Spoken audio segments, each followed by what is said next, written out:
मैंने तने कही थी जॉनी, ज्यादा मत पिया कर, तू संभालता ना फिरे, बेफालतू की बकवास कर रहा है। कितनी हिम्मत है इन लोगों में, दिखपाल के होटल में बैठकर टाइगर की बातें कर रहे हैं। या तो ये नशे में से हैं, या फिर बहुत बड़ा दिल रखे से। बकवास बकवास तू कर रहा है। टाइगर की तुलना दिखपाल से कर रहा है।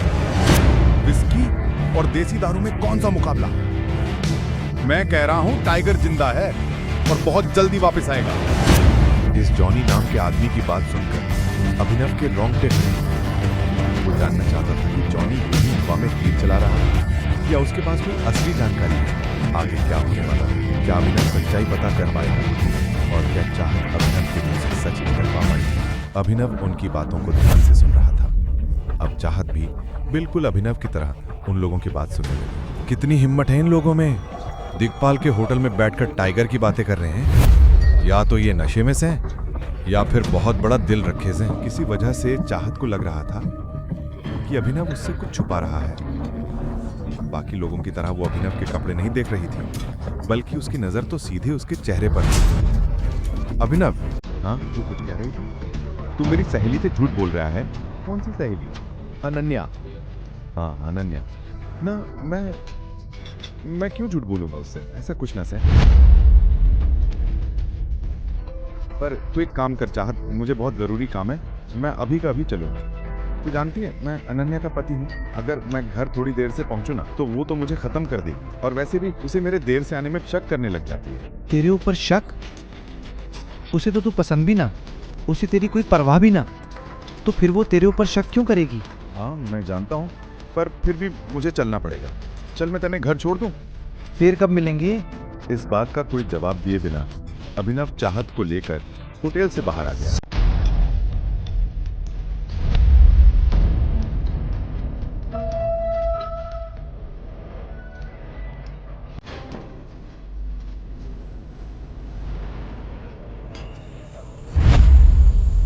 लोगों के पास पहुंचकर अभिनव को पता चला कि वो लोग उस छोरे की पिटाई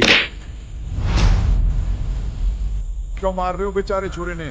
तन्ने के मतलब है तभी तो खड़ा हूं यहाँ। जिंदगी में ऐसे सीधा खड़ा रहना है ना तो चुपचाप यहाँ से निकल ले, नहीं तो तने भी उसी की तरह लंबा लेटा देंगे। अरे ये डायलॉग तो मैं बोलने वाला था। अब जब तूने मेरा डायलॉग चुरा लिया तो अब ज्यादा मार पड़ेगी। हीरो बनने का शौक चढ़ गया से? गुरुग्राम में हीरोपंती नहीं चलती। चुपचाप निकल ले, नहीं तो एक की जगह दो कब्रें खुदनी पड़ेंगी। अभिनव ने इसका कोई जवाब नहीं दिया। वो बस उन लोगों की तरफ देखकर गिनती कर रहा था। जब वो लड़का पीछे हट गया तब अभिनव ने अपनी गिनती पूरी की और बोला, कब्रिस्तान वाले को फोन कर दे, 4 कब्रें खोद के रखे, 2 आदमी आएंगे चारों को दफनाने। ना करो। अभिनव भी पूरी तैयारी के साथ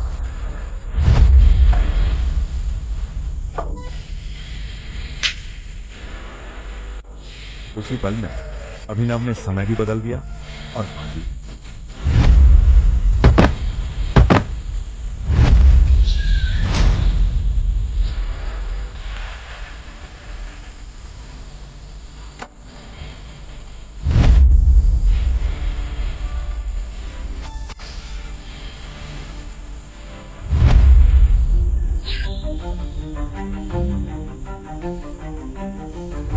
नाम का घोड़ा तो समझ रहा था कि अब उसकी जान बचनी मुश्किल है। उसे भी ये रूप देखकर यकीन न हो रहा था। उसके लिए अभिनव किसी भगवान से कम न था। जब अभिनव ने उसके लीडर को जमीन पर पटक पटक के अधमरा कर दिया, दर्द से करहता हुआ, तब जॉनी बोला, भाई तू कौन है और तूने मेरी जान क्यों बचाई? अभिनव ने कोई जवाब न दिया। वो बस उसकी आंखों में देखता रहा। वो आदमी तो जवाब तो तरस गया। बता दूंगा मैं कौन, पर पहले तन्ने वचन देना पड़ेगा मेरी पहचान किसी को नहीं बताएगा। उसकी जान बचाई थी। इतना छोटा सा राज तो वो अपने दिल में रख ही सकता था। टाइगर, और ये बोलकर वो 2 कदम पीछे हट गया। जॉनी की तो आंखें फटी रह गई। वो बिना पलक झपकाए अभिनव को देखे जा रहा था। उसे समझ ही नहीं आ रहा था कि जो वो देख रहा है वो सपना है या हकीकत।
पूरी कहानी सुनने खातर डाउनलोड करो पॉकेट FM ऐप इब्बे। लिंक नीचे डिस्क्रिप्शन में है।